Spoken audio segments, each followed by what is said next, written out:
오늘 어린이 주일이며 또 부활절이 지난 5번째 주일입니다. 부활의 기쁨은 어느덧 일상의 평범함 속에 묻혀버리고 말았습니다. 그러기에 오늘 하나님은 본문 말씀을 통해서 우리에게 다시금 질문하고 있습니다. 너희는 과연 무엇을 사모하며 무엇으로 살아가고 있는가? 너희가 과연 신령한 젖을 사모하고 있는가? 너희가 그 젖을 먹고 마심으로 영적으로 성숙해 가고 있는가? 그렇게 묻고 있습니다. 오늘 우리는 이 말씀을 들으면서 하나님의 거룩한 부르심이 우리에게 있다는 사실을 기억가지고 3가지 면으로 말씀을 묵상하려고 합니다. 첫째는 신령한 젖을 사모하는 부르심이고, 둘째는 산돌 위에 세워진 공동체의 부르심이고, 세 번째는 거룩한 백성으로 살아가는 부르심입니다. 우리는 이 세 부르심 속에서 부활의 은혜를 따라 어떤 삶을 살아야 되는지, 어떤 길을 걸어가야 되는지 이 말씀을 통해서 확인하는 시간이 되기를 소망합니다. 첫 번째는 말씀으로 성장하는 부르심이 있습니다. 오늘 사도 베드로는 처음으로 첫 번째로 이렇게 우리들에게 권면합니다. 오늘 2절 말씀인데 한번 같이 읽겠습니다. 시작. 갓난 아이들 같이 신령한 젖을 사모하라. 다시 한번 시작. 갓난 아이들 같이 신령한 젖을 사모하라. 어린아이의 가장 본질적인 욕구는 젖을 빠는 일입니다. 갓 태어난 아기는 다른 어떤 것보다도 젖을 먼저 찾습니다. 울음소리로 자신의 필요를 표현하고 젖을 먹음으로 생명을 유지하고 또 건강하게 자라나는 것입니다. 사도 베드로는 이런 어린아이의 젖 먹는 모습을 그림으로 우리에게 보여주면서 우리의 신앙도 그와 같아야 된다라고 말씀을 합니다. 달리 말하면 그리스도인이라고 하는 성도들이 하나님의 말씀이 없이는 영적인 성장을 이룰 수 없다라는 얘기입니다. 여기 읽은 말씀 가운데 신령한 젖을이라고 했는데, 이 신령한이라고 하는 헬라어의 원뜻은 로고스, 진리를 말하는 겁니다. 말씀을 이야기하는 겁니다. 그러므로 신령한 젖은 단순히 추상적인 어떤 이야기가 아니라 하나님의 말씀을 먹고 있는가라는 얘기입니다. 이 젖을, 이 말씀을 사모하지 않는다면 절대로 신앙은 자라지 못합니다. 자라지 못한 신앙은 성숙하지 못하고 세상 사는 동안에 흔들릴 수밖에 없는 것입니다. 사랑하는 성도 여러분, 지금 여러분의 신앙은 얼마만큼 자라고 있습니까? 신앙이 갓 태어난 자리에 멈춰 서 있지는 않습니까? 말씀을 가까이 하지 않으면서 성숙을 기대하는 것은 불가능합니다. 구약 시편 34편 8절에 이렇게 말합니다. 너희는 여호와의 선하심을 맛보아 알지어다. 베드로는 바로 이 구절을 염두에 두면서 오늘 우리들에게 부탁한 겁니다. 그것이 3절에 이어지고 있습니다. 자, 또 3절을 읽겠습니다. 시작. 너희가 주의 인자하심을 맛보았으면 그리하라. 다시, 너희가 주의 인자하심을 맛보았으면 그리하라. 무슨 이야기일까요? 은혜를 경험한 성도는 또다시 그 은혜를 사모하게 된다는 얘기입니다. 어린아이가 엄마의 젖을 먹게 되면 또 그 젖을 먹게 되는 겁니다. 주님의 인자하심을 경험한 성도라면 말씀을 통해서 더 깊이 인생의 뿌리를 내리는 삶을 살 수 있다 하는 얘기입니다. 예를 들면 요즘 우리 한국 사회에서 이 어린이들 아동 발달 문제에 대한 관심이 커지고 있습니다. 아이가 또래보다 발달이 늦으면 부모들은 큰 걱정을 합니다. 적절한 영양과 돌봄을 받지 못하면 성장이 지체되기 때문입니다. 이와 같이 영적인 삶도 마찬가지입니다. 우리가 하나님의 말씀을 사모하지 않으면 육신적으로는 건장한 사람이지만 영적으로는 성숙하지 못한, 뭔가 좀 부족한 미숙한 모습을 보일 수밖에 없습니다. 달리 말하면 외형은 건장한 사람인데 속이 비어있는 뭔가 부족한 그런 사람이 될 수밖에 없다는 얘기입니다. 그렇다면 오늘 이 말씀을 듣는 여러분에게는 어떤 도전이 생깁니까?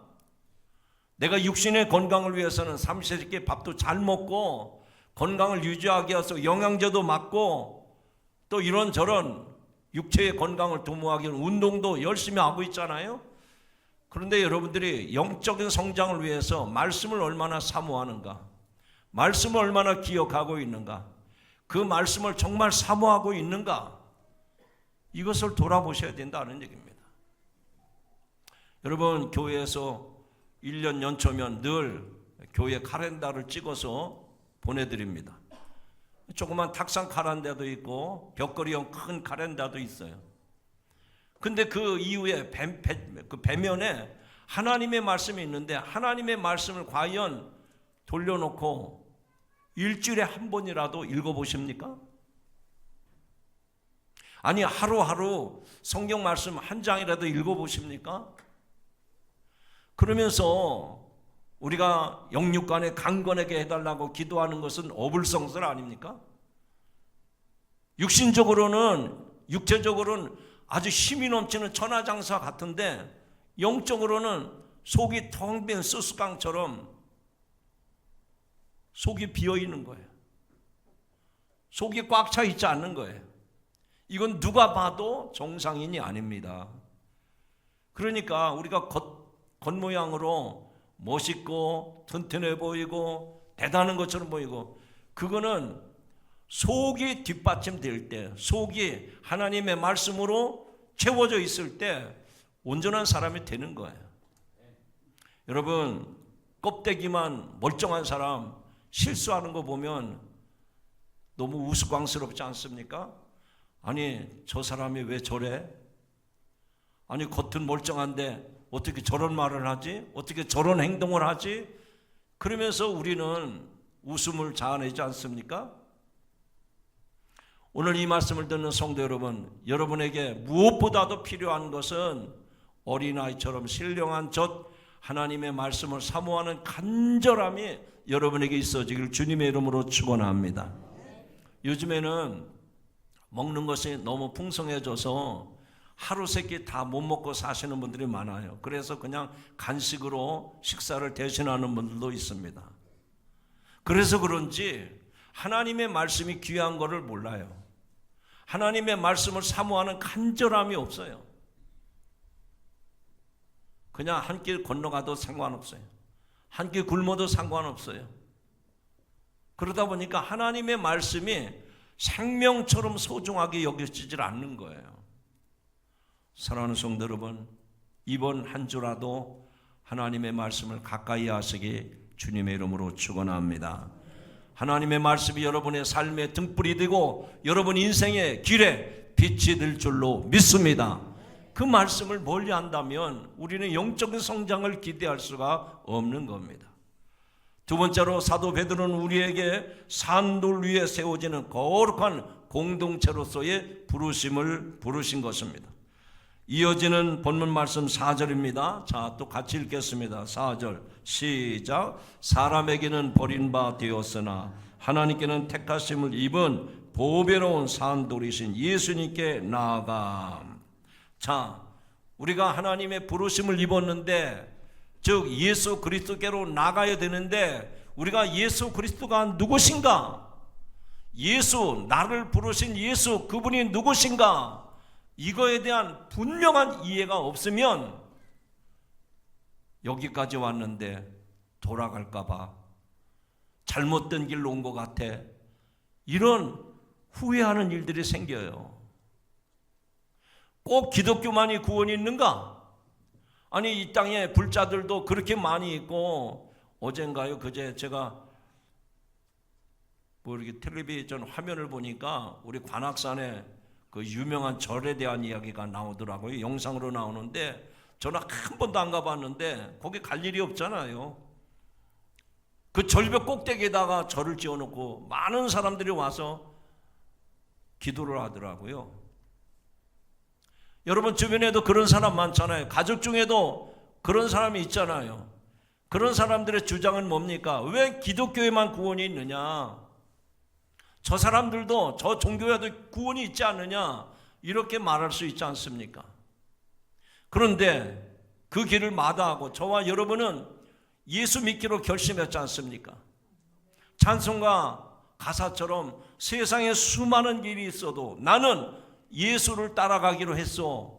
그렇다면 여러분이 예수를 따르기로 결정한 그 결심에 대해서 내가 왜 예수를 따라야 되는지, 예수가 나에게 어떤 분인지 이게 분명하지 않으면 여러분의 결심이 허망한 일이 되고 마는 거예요. 근데 오늘 사도 베드로는 우리들에게 우리를 부르신 하나님, 우리를 부르신 예수님이 어떤 분이신가 오늘 본문 4절에 말씀했지 않습니까? 보배로운 산 둘이신 예수님께 나가라. 따라합시다. 예수님은 보배로운 산 둘이십니다. 예수님, 이 말씀은 어떤 배경이 있는 거 아니?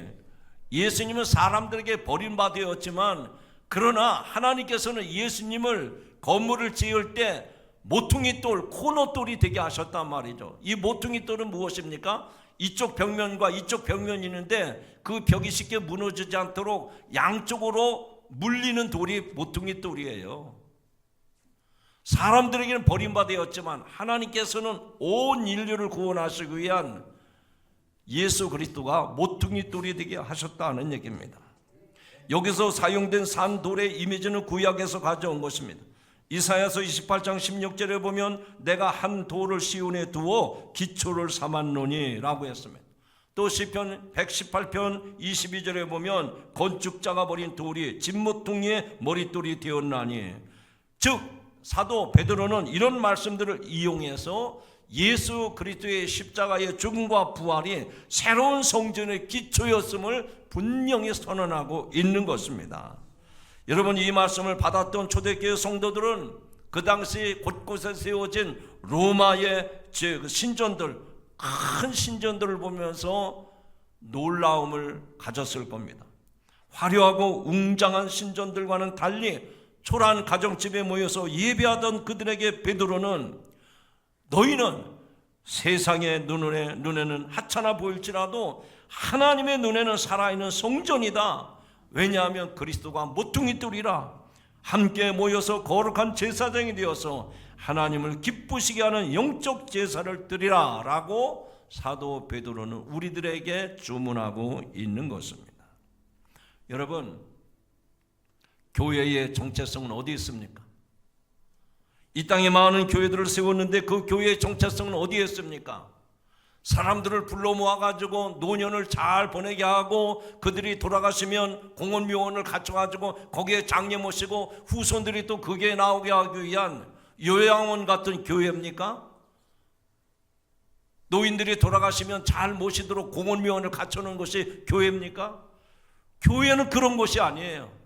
교회는 구제사업하는 것이 아니고 문화활동하는 것이 아닙니다. 교회는 영혼 구원의 안식처인 줄로 믿으시면 아멘 하시기 바랍니다. 그러니까 교회 구성원인 여러분 한 분 한 분이 내가 섬기는 이 교회의 정체성이 뭐냐, 이거에 대한 분명한 이해가 없으면 작은 시험이 와도요 금방 넘어집니다. 조금 어려운 일만 생겨도 내가 그 교회 안 나간다고 손사래를. 여러분, 지금까지도 크고 작은 시험들이 있었지만 앞으로는 더 큰 환난과 시험이 올 겁니다. 그때 여러분이 이 교회에 대한 정체성에 대해서 불분명하면 쉽게 교회를 등질 수밖에 없는 거예요. 교회는 개개인의 신앙생활만으로 유지되지 않습니다. 그리스도라고 하는 기초 위에서 함께 연결되고 세워질 때 교회는 하나님의 집으로 존재합니다. 교회 공동체는 서로 맞물려 있어야 됩니다.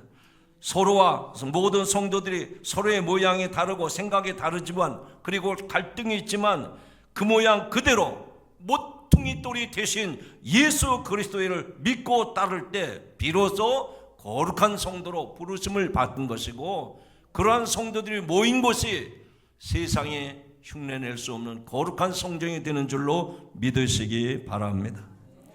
건축물을 세울 때 많은 돌을 무작정 쌓는 것보다는 몇몇 돌을 단단히 맞물려 붙이는 것, 이 모퉁이 돌이 중요한 것입니다.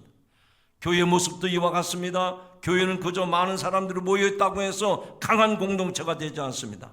돌들이 단단히 결속되어 서로 맞물릴 때 건물이 튼튼하듯이 성도들이 그리스도의 말씀 안에서, 사랑 안에서 연결되어 있을 때 교회는 건강한 교회가 되는 겁니다. 겉으로 화려하고 숫자가 많아 보여도 서로 분열되어 있다면 그 교회는 돌 위에 돌 하나 남지 아니하고 무너질 수밖에 없는 겁니다. 주님, 우리 주 예수 그리스도, 그분이 성도와 성도의 모퉁이돌이 되어 주셨습니다. 이 교회 저 교회마다 교회의 모퉁이돌이 되어 주셨습니다. 그러므로 저와 여러분은 이 교회 공동체 안에서 부름받은 성도로서 생각이 다르고 또 삶의 환경이 다르지만 우리가 그리스도 안에서 모퉁이돌로 중심에서 연결이 될 때 하나님의 거룩한 성도로서 이 세상의 빛으로 드러나게 될 줄로 믿습니다. 그러므로 사랑하는 성도 여러분, 이 거룩한 교회 공동체를 세우는 일에 힘쓰시기 바랍니다. 나 혼자의 신앙에 머물지 말고 함께 말씀을 나누고 함께 기도하며 함께 예배하는 성도가 되시길 바랍니다. 여러분, 제가 목회 40년 하면서 딜레마에 빠진 게 있습니다. 뭔고 하니 설교는 잘 들어요. 아멘 합니다. 그런데 그 성도들의 삶의 이면을 들여다보면 아멘한 것과는 전혀 반대의 삶을 살아요. 그래서 이렇게 해서는 안 되겠다.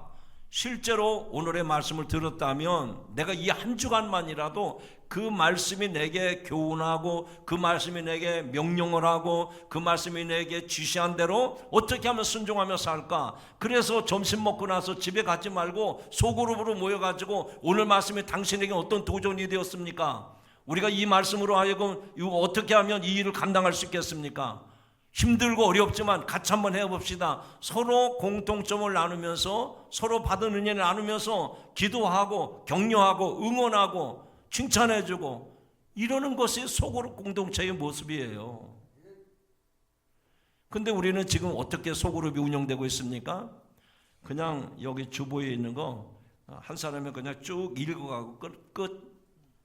뭐 쉽지요. 이거 읽는 거야 얼마나 쉽습니까? 그 옆에다 또 뭐 오늘 설교에 관계된 칼럼, 아우 이것도 너무 좋네. 읽는 것으로 끝입니다. 여러분의 신앙이 이 말씀 속에서 녹여지지 않으면, 그것이 성도들과 서로 나누음이 없다고 하면 여러분의 신앙은 개인적인 신앙이에요. 개인적인 신앙은 무너질 수밖에 없습니다. 모퉁이 돌이 서로 맞물릴 때 튼튼한 것처럼 성도가 서로 교제하고 나눌 때 거기에 생명의 역사가 있고 거기에 놀라운 신비의 역사가 일어나는 줄로 믿으시기 바랍니다. 그래서 우리는 소그룹 공동체를 중요하게 여기는 거예요. 물론 소그룹 공동체 안에서 우리가 나눔을 하다 보면 나의 부끄러운 모습, 나의 치부도 드러날 수 있어요. 다른 성도가 나의 이런 약점을 알고 나를 우습게 여기는 것 아닌가? 여러분, 하늘이 알고 땅이 아는데 뭐가 부끄럽습니까? 남이 모른다 하더라도 하나님이 알고 사람들이 다 아는데 뭐가 부끄러워요? 우리는 이런 믿음의 공동체 안에서 예수 그리스도가 모퉁이돌이 되어 주심으로 우리가 생각이 다르고 또 가치관이 달랐는데 오늘 말씀을 통해서 나누다 보니 내가 인생을 잘못 살았구나, 이제 방향을 수정해야 되겠구나, 그리고 같이 기도하고 같이 협력할 때 거기에 놀라운 생명의 역사가 일어날 줄로 믿으시기 바랍니다. 마지막 세 번째입니다. 오늘 사도 베드로는 거룩한 백성으로 부르심을 받았다라고 우리에게 증거하고 있습니다. 이 말은 우리 성도들이 내가 과연 누구인가, 과연 나는 어떤 사람인가? 나의 정체성에 대해서 사도 베드로가 신앙적인 정체성을 분명하게 제시하고 있습니다. 성도 여러분, 대단히 죄송한 얘기인데 예수 10년, 예수 20년 믿어도요, 예수 안에서 내가 누구인지를 모르는 사람이 수두룩합니다. 그러니 오늘 사도 베드로가 우리에게 부탁한 이 말씀을 들으면서 과연 나는 하나님 안에서 내가 예수를 믿는 성도로서 내가 과연 누구인가, 이 나에 대한 정체성을 분명하게 다짐하고 확인하고, 그래서 그 말씀 위에 여러분의 인생을 아름답게 세워가시길 주님의 이름으로 축원합니다. 9절 말씀입니다. 과연 우리는 하나님의 거룩한 백성으로 부르심을 입었는데 나의 정체성이 어떤 모습인가? 9절 말씀을 같이 크게 읽어보세요. 시작. 너희는 택하신 족속이요 왕같은 제사장들이요 거룩한 나라요 그의 소유된 백성이니. 할렐루야. 이 말씀은 구약성경 출애굽기 19장 5절 6절에서 하나님이 이스라엘에게 주셨던 언약의 말씀입니다. 즉 광야에서 하나님은 이스라엘을 불러가지고 너희는 내 소유가 될 것이며 제사장 나라 거룩한 백성이 될 것이라 라고 말씀을 하셨습니다. 여러분, 애굽에서 간신히 해방을 맞아가지고 광야 생활하는 나그네 같은 인생길을 걸어가는 그 사람들에게 하나님은 이렇게 말씀하신 거예요. 너희는 내 소유다. 너희는 나그네가 아니다. 너희는 나의 소유다. 그리고 뭐라고 말씀합니까? 너희는 제사장 나라요 거룩한 백성이 될 것이다 라고 말씀을 하십니다. 사랑하는 성도 여러분, 여러분이 여러분 자신을 과소평가하지 마시기 바랍니다. 오늘 이 출애굽 역사에 나타난 말씀처럼 또 오늘 사도 베드로가 우리에게 말씀하신 것처럼 너희는 택하신 족속이요, 하나님이 여러분 한 사람 한 사람을 택했다는 겁니다. 여러분, 어디에 귀한 자리에 갔는데 거기에 테이블이 쫙 있어요. 사람들이 아마 수백 명 앉을 자리인 것 같아요. 그런데 이렇게 한 바퀴 돌아보니까 저 앞쪽에 헤드 테이블이라고 해가지고 이렇게 볼을 쌓아놓고 볼을 덮어놓고 거기다가 영어로 써놨는데 VIP 그리고 헤드 테이블. 아니 많은 테이블이 있는데 거기는 헤드 테이블이에요. 거기는 VIP가 앉는 자리입니다. 그 사람은 특별히 선택된 사람이라는 거죠. 우리는 그런 걸 보고 부러워하지 않습니까? 나도 저런 자리에 앉아봤으면 좋겠다, 그런 생각 들지 않아요?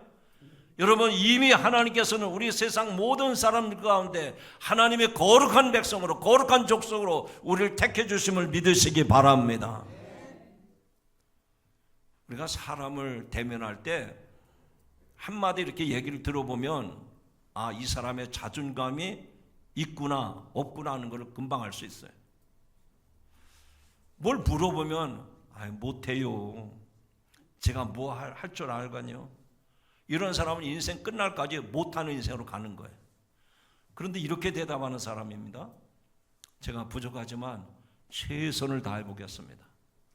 제가 미력하지만 열심히 한번 해보겠습니다. 이런 사람은요, 언젠가는 꽃이 피고 언젠가는 영광의 날을 경험하게 되는 줄로 믿습니다. 저는 우리 반석교 모든 성도들이 하나님의 말씀을 통해서 세상 사람들은 나를 인정하지 않냐고, 세상 사람들은 나를 무시하고 나를 우습게 여긴지 몰라도 하나님이 나를 택하셨구나, 이 분명한 사실이 여러분의 입술에서 여러분의 마음속에서 새겨지기를 주의 이름으로 축원합니다. 이런 사람은요, 성전만 쳐다봐도요 눈물이 나요. 이런 사람은 성경 한 구절만 읽어도요 가슴이 떨려요. 왜? 하나님이 나를 택하셨다는 거예요. 저 하늘 아버지가 세상 수많은 사람들 중에서 나를 뽑으시고 천에 안에 만에 안에 나를 택하셨다는 거예요. 여러분, 이게 얼마나 대단한 일입니까? 여러분의 마음속에 이런 확신이 있기를 주님의 이름으로 축원합니다. 그것뿐만 아니라 왕같은 제사장들로 삼으셨다는 거예요. 왕같은 제사장이 얼마나 지체가 높은 사람입니까? 이스라엘의 나라에서는 왕이나 제사장들은 제사장이 기름 부어 세우지요. 특별한 존재로 부름을 받은 겁니다. 사랑하는 성도 여러분, 오늘 이 말씀에 의지해서 여러분의 신앙이 나는 하나님의 선택된 백성이다. 나는 하나님의 구별된 백성이다. 나는 거룩한 족속이다. 이런 확신을 가지고 살아가시기를 주님의 이름으로 축원합니다. 오늘 우리가 베드로 전서의 말씀을 읽었잖아요. 사도 베드로, 여러분 그 당시 이 베드로는 예수님을 모른다고 부인하고 저주까지 했던 사람 아닙니까? 그러나 예수 부활하심을 만난 이후에는 목숨 다하는 날까지, 십자가에 꺾을려 달려 죽는 그 순간까지 예수 이름을 외치고 예수 이름을 증거했던 사람 아닙니까? 그래서 이제는 어떤 위협도 두려워하지 아니하고 예수 증거하며 살았던 사람입니다. 특별히 그 당시에는 예수님이 돌아가신 이후, 하늘로 승천하신 이후에 많은 성도들이 핍박을 받았어요. 그래서 많은 사람들이 그 신앙생활의 핍박을 피해서 땅속으로, 토굴 속으로 들어가서 신앙생활합니다. 집안 식구들에게 다 흩어져서 살할 수밖에 없었습니다.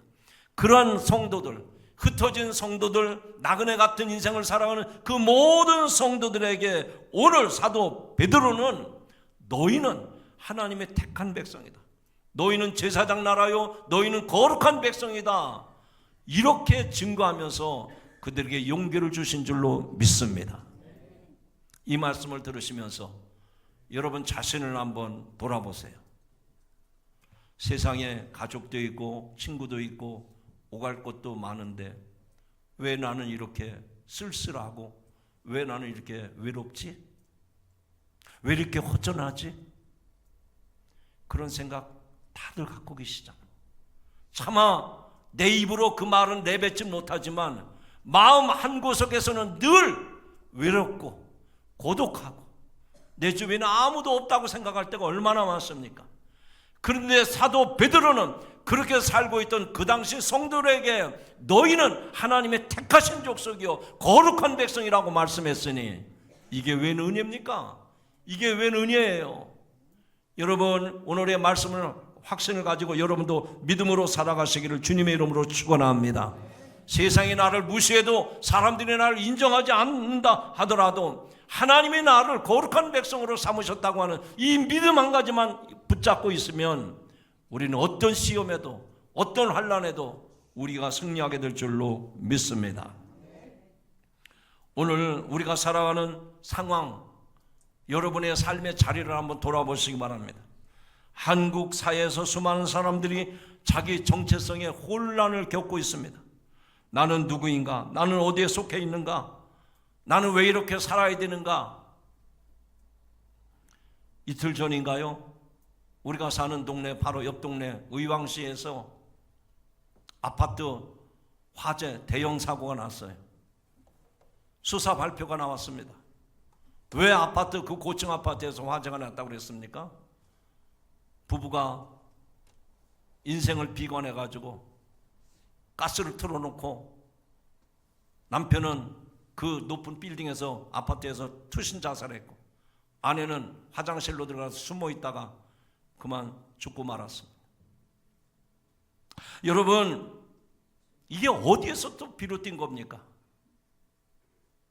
내가 누구냐, 나의 정체성에 대해서 분명한 이유가 없으니까, 분명한 확신이 없으니까 크고 작은 시험이 와도 그걸 견뎌내지 못하는 거예요.